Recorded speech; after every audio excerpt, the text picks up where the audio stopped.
아, 너무 더럽다 이거 진짜.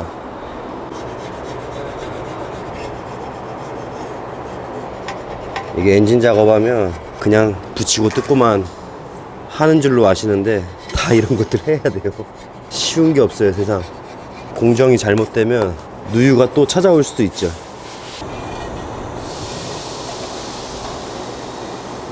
진짜 어마어마하네요. 장을 담가도 될 것 같아요. 야, 이거 그 흡사 예? 벌꿀 채집하는 거 있잖아요. 네. 그거 보는 것 같아요. 누유가 모래하고 이런 것도 섞이면서 상당히 많이 쌓이잖아요. 마침 우리 S63 엔진, M5 엔진 하나 작업하고 있는데 냉각수 많이 샜죠. 여기 똑같네요. 여기도. 네. 몇 킬로 탄 줄 알아요? 9만 킬로. 7 시리즈는 몇 킬로 탔었죠? 11만 킬로 타지 않았나? 네, 그쯤 탔어요. 그쵸? 11만 킬로인가? BMW 8기통은 8만 킬로의 즐거움을 줍니다. 정확히 맞아 떨어지네. 네.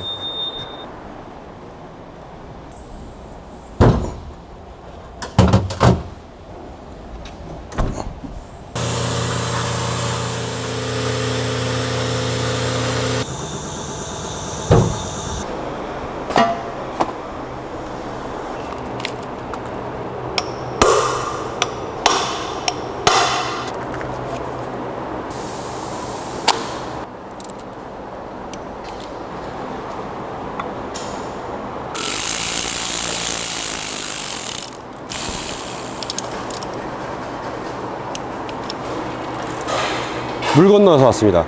3주 기다렸어요. 체인 가이드가 없어가지고. 체인 가이드.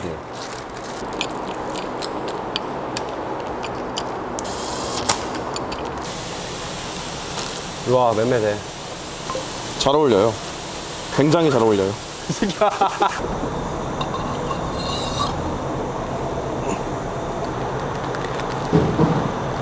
여기서 70%가 샜다고 해도 과언이 아니에요.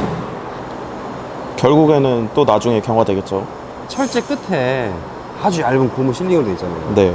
이거 갖고 얼마나 버티겠냐고요. 좀 많이 얇네요. 8만 킬로의 즐거움을 드리지. 암. 근데 왜 끝에만 붙이시는 거예요? 이음새라 원래 실리콘이 들어가야 돼요. 아, 끝에가 그래서, 워낙 짧네요. 그래서 어차피 접합하고 들어가나 이렇게 들어가나 고정용으로도 써요 이렇게.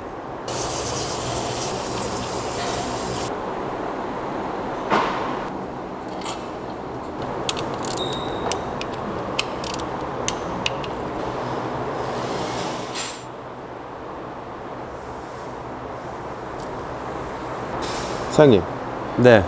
2003년도에 1억 6천이랑 네. 지금 현재 1억 6천이랑 차이가 어마어마하잖아요. 많이 나죠. 그때도 1억 6천이고 지금 나오는 신차도 더 많이 발전하고 전장품도 많이 추가로 됐고, 네. 그러니까 이런데 어떻게 가격을 유지할 수 있는 걸까요? 이거 뭐예요? 프레임? 리어 프레임 알루미늄이죠. 하단, 하체 알루미늄이죠. 안 붙죠? 네네. 안 붙죠? 쇠는 붙죠? 네. 알루미늄입니다. 안 붙죠? 뒤에 케이스 어때? 디퍼런셜 케이스. 안 붙어요. 알루미늄이죠? 네네. BMW에서 신형 최초로 도전한 X7이에요. 뭐야 이거? 아까 같은 프레임 아닌가요? 붙어 안 붙어? 붙어요. 그렇습니다 같은데. 이것도 쇠로 돼 있네요. 그쵸. 컴퓨터가 최초에 만들었을 때 얼마였을 것 같아요? 비싸지 않았을까요? 지금보다 비쌌겠죠. 최첨단 컴퓨터들이 다 들어가 있어요. 60몇 개 들어가 있다고 했잖아요. 각 센서별 관장하는 컴퓨터들이 워낙 많이 들어갔단 말이에요. 그 당시 기술력으로는 최고였지만 지금의 하나의 컴퓨터로 한 10몇 개의 컴퓨터를 제어할 수 있다면 그렇다 하더라도 그 당시 최신 기술이었을 거 아니에요. 그렇죠. 막 때려박는데 어떻게 되겠어요? 모든 부품에 대해서 원가 절감 자체가 없었어요. 근데 요즘에 어때? 벤츠 쇼바 얼마나 였어? 제 손목보다 가늡니다. 지난번에 전륜 디퍼런셜 베어링 어디 거 들어와 있어요? 보이지 않는 곳에서 원가 절감이 제가 보기엔 일어나고 있다고 봐요. 우리 M5 F10까지만 해도 어땠어? 풀 알루미늄. 풀 알루미늄 합금이에요. 아, 이런 차이가 있네요. 그럼 그 엔진에 들어가는 내부 부품들은 어떻게 될까요? 왜 차가 점점 내구도가 썩어가고 있나요? 긴 말하지 않겠습니다. 저 흡기 매니폴드도 그 당시에 뭘로 돼 있어요? 마그네슘 합금으로 만들었다. 요즘에 어떻게 돼? 죄다 뭘로 돼 있어요? 재활용도 안 되는 플라스틱으로 돼 있죠. 저희 채널 보면은 독일 3사에 대해 로망이 깨진다고요. 꽤 많이 하시죠, 그런 말들. 제가 만약에 다른 브랜드를 찍었다면 또 그 브랜드로 되지 않았을까요? 아 근데 진짜 요즘 차만 타보시고 이 감성을 모르시는 분들이 많거든요. 한번 가져가 보시는 것도 저는 괜찮다고 봐요. 2000년 초반에 그 감성이 있다니까 이 차. 구형 S클래스도 확실히 신형보다는 구형에 또 매력이 있어요. 단점이 하나 있죠. 내장재 썩은 냄새를 조심하셔야 돼요. 인슐레이터가 썩으면서 그 안에 막 꼬리꼬리한 냄새나 눈이 따가울 정도로 안 좋은 것들이 뿜어내기도 하거든요, 여름철에. 그런 것들 중고차 보실 때 꼭 봐셔야 될 게 있어요. 물론 이제 저희 채널 보시면서 어떤 엔진이 좋고 어떤 문제가 있고 어떤 감성이 있는지 이제 대충 아실 거 아니에요. 근데 실내 내장재에서 뿜어져 나오는 냄새나 화학 성분들이 있어요. 진짜 날이 뜨거울 때 창문 닫고 밀폐해 놓잖아요. 에어컨을 틀어도 눈이 따가울 만큼 힘들게 하는 차들이 있어요. 연식이 한 15년쯤 됐다 그러면 꼭 차 창문 닫고 10분만 앉아 있어 보세요. 눈이 따갑거나 냄새가 너무나도 독할 경우 잘 정비됐음에도 불구하고 차를 되팔아야 되는 경우도 생깁니다. 진짜 조심하셔야 돼요. 실제로 어떤 냄새로 착각하시냐면 실내 매연 냄새가 유입된다고 착각하시는 분들이 되게 많아요. 계속 폭염 있을 때 있잖아요. 한 4분 정도가 제이트공대로 오셨는데 4대 모두 실제 매연 유입이 아니라 인슐레이터나 이제 내장재에서 발생된 뿜어져 나오는 것들이 있거든요. 막 쾌쾌한 그런. 매캐예요 그냥. 그러면 어떤 특이점이 있냐면 날이 선선하면 안 뿜어져 나와요. 그런 단점이 있습니다. 진짜 차를 고르실 때 잘 보셔야 돼요.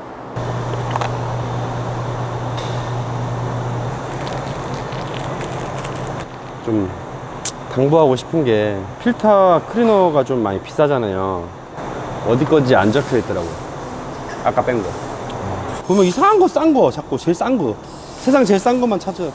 그러니까 저는 그렇게 생각해요. 싼 것도 물론 이제 좋은데 싼 걸 쓸만한 건 싼 걸 쓸 수 있는데 쓰지 말아야 될 것들이 있잖아요. 오일 필터요, 에어 클리너. 결국엔 소비자가 만드는 거야. 안정성 검증되고 이런 부품들 써야 안전한데 오늘도 전화 받고 그제도 전화 받고 매일같이 전화 받는 게 있죠. 얼마입니까? 싼 데 가시죠. 싼 데 가면 뭘 넣는지 몰라요. 그냥 싸니까 꽂습니다. 결국 엔진 이상해져. 어떤 분이 그랬다고. 아니 오일이 왜 이렇게 비싸? 오일은 왜 이렇게 빨리 바꿔야 돼? 아 오일 수명은 이렇습니다. 그럼 뭐 요즘 정유사가 안 좋다는 얘기야? 드릴 말씀이 없습니다. 정상 금액이 뭐 4만 몇천 원인데 그 금액 15,000원, 2만 원을 줄이려고 더 싼 걸 쓴단 말이에요. 그럼 여가성이 안 좋으니까 겉에 생긴 건 똑같은데 찌그러지죠. 투하율이 안 좋으니까. 그럼 존목듯이 서서히 엔진이 망가져요. 결국에 우리 집에 오는 차들 엔진 망가진 것들 보면은 진짜 어처구니 없는 경우도 있지만 꽤 많은 부분 차지하는 게 관리 부재잖아요. 그렇죠. 뭘 갖다 집어넣냐, 뭘 갖다 집어넣냐. 보지 못했습니다. 뒤집으니까 초기화됐어요. 아 생각도 못했네.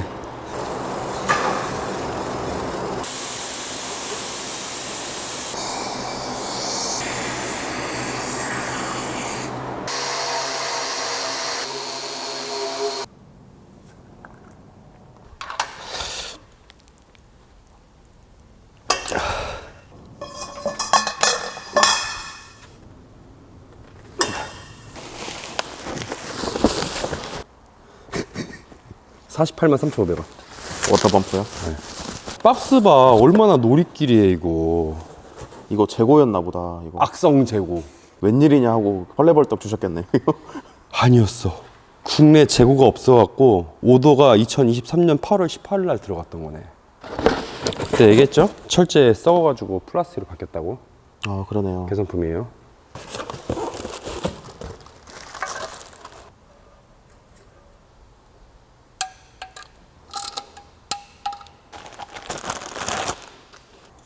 워터펌프랑 서머스택까지 해서 60만 원이 넘을 건데. 국산차를 운용하는 오너로서 네. 강하네요, 되게. 요즘 오래된 차들 점점 물건값이 올라갈 거니까 부품이 저렴했던 것들이 없어지고 계속 상승 곡선을 그려요.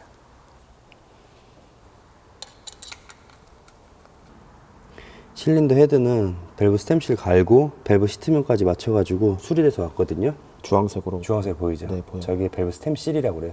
수리된 헤드로 엔진 조립하면 될 것 같아요. 와, 근데 너무 힘들죠. 그 건강보다 영상이 우선이라고 해서 지금 밤늦게 야근하고 있습니다. 아, 이게 무슨 짓이야. 나는 유튜브인가 정비사인가.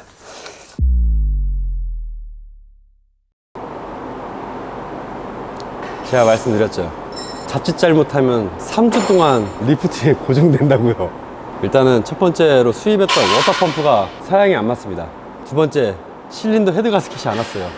최대한대로 수입사를 통해서 알아보든 국내 전국을 다 뒤져서라도 워터펌프는 찾아볼게요. 기한을 좀 맞춰보려고 최대한 빨리 보여드리고 맞아요. 싶어가지고 노력을 많이 했는데 제발 건강보다 영상이 먼저라는 말을 하지 말아주세요. 진짜 죽어나갈 것 같아 진짜 너무. 일단 엔진 쪽 기다리는 동안 변속기부터 일단 수리를 좀 맡기러 갈게요. 미션 또 관리 방법, 오일은 진짜 몇 킬로만에 갈아야 되나 간단하게나마 궁금한 거 몇 가지 좀 여쭤보고 싶어서 변속기를 일단 수리를 맡기러 좀 가보겠습니다.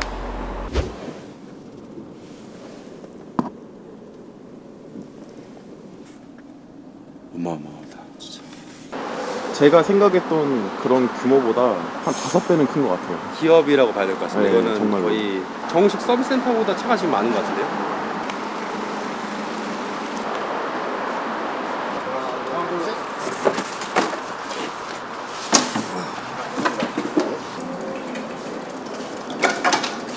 안산에 있는 한국오토 변속기 전문 샵에 도착을 했고요. 한번 인사 한번 좀 부탁드리겠습니다. 아, 예. 안녕하세요. 안산에서 수입차 오토미션을 전문적으로 수리하는 한국오토 대표 김진영입니다. 아버님과의 추억이 남은 차량이라 엄청 오래됐기도 하고 상태가 좋지 않음에도 불구하고 저한테 간곡하게 부탁을 하셔서 이제 수리를 진행하기로 됐는데 제가 또 대표님한테 이런 사연이 있는 차는 좀 해주십시오 부탁을 드렸더니 이게 너무 흔쾌하게 응해주셔서 너무 감사드리고 ZF 6단 변속기가 이 당시 2004년도에 나왔을 때도 국내 차종과 비교했을 때 직결감이 굉장히 좋고 악셀을 밟았을 때 이제 슬립이나 이런 것들이 별로 없다고 느꼈거든요. 이제 운행해본 입장에서는 안에 뭔가 특별한 비밀이 혹시 변속기 내부에 있을까요?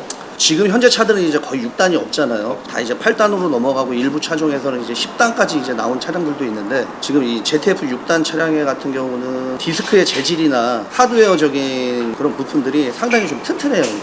원가 절감 없이 진짜 튼튼하게 만들었던 그렇죠. 근데 이제 지금 8단으로 넘어가면서는 연비 때문에도 그러고 경량화를 자꾸 시키다 보니까 부품들이 작아졌어요. 디스크를 감싸고 있는 이제 하우징이죠. 클러치 하우징들이 보통 이제 주철로 다 이렇게 이루어져 있었는데 거의 알루미늄 소재로 이제 바뀌기 시작했어요. 아, 그러다 보니까 내부 이 구성 부품들이 8단에 비해서 아무래도 내구성이 조금 오래 가고 덜 망가지는 이제 그런 장점이 있죠. 대표님도 이제 변속기를 이제 오래 하셨지만 네, 네. 그 당시에는 변속기 오일에 대한 교환에 대해서 되게 중요하다고 생각하지 않았던 시절이었거든요. 네네네. 그래서 변속기가 그 당시에는 미션 오일 교환 관리 부재나 이런 것들로도 많이 좀 망가졌었죠. 보통 이제 서비스에서 또 안내를 하는 게 무교환이다 해가지고 교환을 할 필요가 없다. 근데 이제 상식적으로 그게 이제 말이 안 되는 게 디스크는 결국은 이제 마찰제란 말이에요. 네. 마찰이 되면서 우리 브레이크 라이닝에서 성명 가루가 이렇게 발생이 되는 것처럼 네.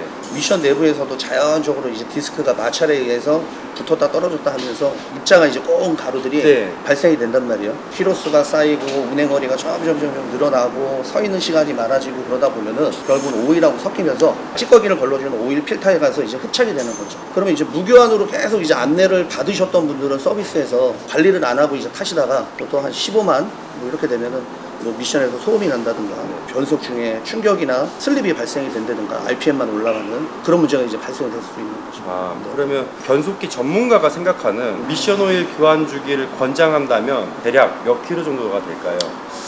제 경험상으로 지금 놓고 보면은 보통 한 6만 킬로? 외부에서 이제 오일 필터를 교체를 할 수 있는 차종들이 있는 반면에 아예 교체를 할 수 없는 차종들이 있어요. 교체를 할 수 있는 차종들은 필터를 교체를 하면서 오일을 교체를 하면은 내부에서 발생이 되는 찌꺼기가 거의 한 80% 이상은 없어진다고 봐야 되는데 필터를 교환할 수 없는 차량들은 관리할 수 있는 방법은 오일밖에 없거든요. 네네. 근데 그 오일 교환 주기가 6만 이상을 넘어가게 되면은 계속 내부에서는 찌꺼기는 발생이 되는데 네. 버려질 곳이 필요한데 나갈 데가 없으니까 계속 이제 오일 필터에 가서 이제 흡착이 돼서 계속 쌓이게 되겠죠. 거기다 이제 오일까지 안 갈게 되면은 10만 킬로도 안 돼서 고장나는 차들이 좀 많아요. 그래서. 그러면 10만 킬로가 안 돼서 네네. 망가지는 것들은 대다수가 오일 교환이 없이 오셨던 거죠. 그렇죠. 대부분 오일을 거의 교환 안 하시는 분들이죠. 근데 제가 대표님 회사에 와서 보니까 대략 그냥 대충 세워봤을 때 한 60대 이상 정도가 지금 네네. 대기를 하고 있고 네네네. 이런 상황 같은데 네네. 이렇게 바쁜 와중에서도 혹시 대표님 회사에서는 변속기 오일을 따로 예약하고 오시면 교환이 가능하실까요? 아, 예, 그럼요. 오일 교환 가능하고, 근데 이제 당일날 갑자기 이제 방문하셔가지고 서비스를 받으시려면 좀 힘들고 예약을 좀 미리 해주셔야 좀 교환이 가능하세요. 맞습니다. 원래 네, 이렇게 네, 네. 바쁘면 예약은 필수라는 거. 네, 네. 그렇죠. 네. 궁금한 것들이 되게 많거든요. 저는 네. 이제 변속기에 대해서 아무것도 모르다 네, 보니까 브랜드별로 차를 타시면서 조금 조심하셔서 오일 관리도 정말 특별하게 좀 잘해줬으면 좋겠고 이런 회사가 있다면 어느 브랜드일까요? 일반 오토에 비해서는 요즘 추세가 이제 뭐 연비 때문에도 그렇지만은 DCT로 많이 이제 미션들이 넘어가잖아요. 네. 그래갖고 이제 DCT도 이제 두 가지 방식인데 보통 이제 미션 내부에 오일에 잠겨 있는 습식 방식의 이제 DCT가 있고 네. 클러치가 외부에 빠져 있는 이제 건식 방식의 DCT가 있는데 일반 오토보다는 아무래도 상대적으로 DCT가 좀 수명이 좀 짧은 좀 단점이 있어요. 듀얼 클러치가요? 네, 듀얼 클러치. 또 건식하고 습식을 두 가지를 비교하면은 또 아무래도 건식이 좀 오래 가죠. 클러치가 일단 외부에 노출이 되어 있다 보니까 네. 열 손실이 적고 좀 네. 가루가 이제 내부에서 이제 섞일 소지가 없어요. 습식 같은 경우는 동력을 전달하는 과정에서 이제 마찰이 되면서 나오는 슬러지 찌꺼기들이 결국은 필터에서 100% 걸러지진 않는 거니까요. 그게 이제 오일하고 섞이면서 유압 장치로 유입이 되면서 결국은 이제 2차적인 문제가 발생이 되는 거죠. 제가 좀 궁금한 게 있는데 그 근래 이제 작업하시면서 가장 좀 많이 입고됐었던 네. 그런 변속기 증상들이 있을까요? 그런 차들이 좀 많아요. 이게 뭐냐면은 미션이 작동이 되면서 발생한 열이 외부로 나와서 라디에이터라는 냉각 장치에서 간접적으로 이제 냉각이 돼서 한 바퀴 순환을 해서 다시 이제 미션으로 유입이 되는데 냉각수 관리를 제대로 안 하시니까 라디에이터 내부에 있는 코어에서 부식이 되면서 결국은 물하고 오일하고 섞여 버리는 문제들이 좀 소모품에 관련된 부분들은 전반적으로 주기적으로 좀 교환들을 받으셔야 되는데 미션만 너무 신경 쓰다 보니까 오일만 교환을 하시지 막 냉각계통이나 이런 거 너무 신경을 안 쓰세요. 그래서 네네네. 저희 채널에 네네네. 냉각수가 얼마나 많은 열을 빼내주고 어떤 역할을 그렇죠. 하는지 그 정도로 그려놓은 게 있거든요. 그래서 네네네. 대표님도 저와 같은 네네. 생각이십니다. 네네. 엔진과 변속기의 고장 유발은 냉각으로부터 시작되는 거거든요. 음. 대표님도 보시기에 변속기 고장을 줄이려면 변속기 냉각을 담당하는 냉각수 라인이 깨끗해야 되고 아, 그럼요. 미션 오일은 6만 킬로마다 교체 주기를 가지고 지속적으로 관리를 해주면 대표님을 만나 뵐 일이 좀 줄어들까요? 아무래도 줄어들겠죠. 아 그렇죠, 맞아요. 사람이랑 똑같거든요. 기계는 뜨거운 데 가면은 저희가 제대로 숨 못 쉬고 탈진하는 것처럼 기계도 마찬가지거든요. 첫 번째 제일 시작이 이제 냉각 장치고 이 냉각 장치가 엔진의 온도, 미션의 온도를 떨어뜨려 줘야 적정 온도에서 최상의 컨디션을 발휘를 하는 건데 일단 1차적으로 이 냉각 계통이 먼저 무너지게 되면은 2차, 3차로 뭐 엔진, 미션 고장 나는 건 당연한 거예요. 맞습니다. 네. 대표님만 믿습니다. 이거 좀 오늘 귀한 시간 내주셔서 감사하고 부탁드리겠습니다. 아, 감사합니다. 진짜 뵙게 돼서 반갑습니다.